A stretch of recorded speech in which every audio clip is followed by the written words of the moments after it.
Je suis extrêmement heureuse d'entamer aujourd'hui avec cet événement exceptionnel ma nouvelle mission en tant que porte-parole du mouvement Québec français.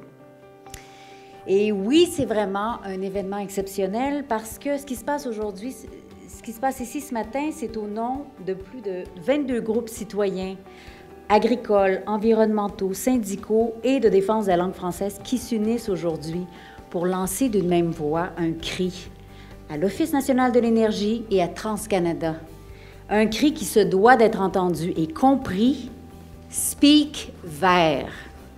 Écoutez, il y a quelque chose de profondément choquant dans le fait que l'Office national de l'énergie continue de refuser, de forcer finalement la compagnie TransCanada à produire l'ensemble de sa preuve en français. Il n'y a rien qui justifie que le processus de l'ONE aille de l'avant, donc il est temps de mettre une pause à ce processus-là, de s'assurer qu'on ait une vraie évaluation environnementale équitable, autant pour les francophones que les anglophones, et actuellement, ce n'est pas le cas.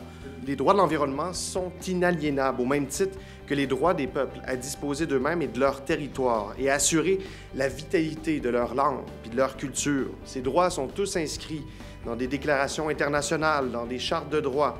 Or, ça devrait avoir une résonance concrète dans notre réalité. C'est nous qui vivons sur le territoire, c'est nous qui subissons le passage des infrastructures, que ce soit des pylônes électriques ou des pipelines, des trains, des autoroutes. Et on commence à en avoir un peu marre de toujours se faire rapetisser, ratatiner nos terrains.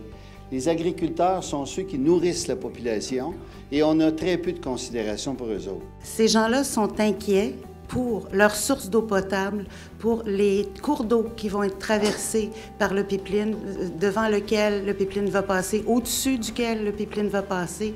Et ils ont légitimement le droit de comprendre où il va passer. En ce moment, on n'a même pas de tracé définitif. C'est difficile de poser une demande pour quelque chose qu'on ne connaît pas encore.